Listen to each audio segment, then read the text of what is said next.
In this video, we're going to take a look at another one of those NC Ed Cloud features. It's SAS EVASS, which is a program from SAS that takes all the test data from North Carolina students and combines it all together and tries to determine a path of growth for a particular student. And when you come into it, the main thing you're going to look at is the reports, and you can see that you can go in and search students, schools, and things like that. Also, you have to have special authorization to access student records because they are protected by FERPA.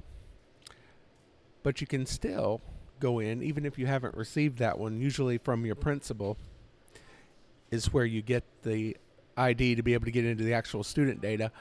But before that, you can actually go see the individual classes and things like that when it comes to going in and getting an idea of how the scores are and how growth is depending on schools and areas, and especially with the big three, biology, English 2, math 1, they're the main factors in determining the growth scales and all with this.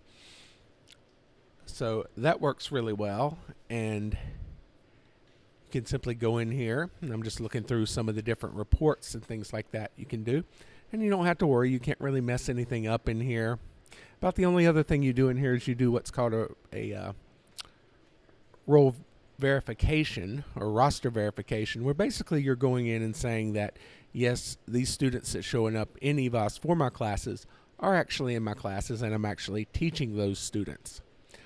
So that's SAS EVASS. As you can see, I'm going through quickly just looking at some of these different types of reports and projections and things you can go in. Lots of good data in here. Notice here's the ACT data in this part, and you can go in and then determine, what you want to look at. I think one of the things is this data is really overwhelming, but don't let it be. Break it down into the individual things and study it. It does take a little bit of studying to understand and get where things are going to.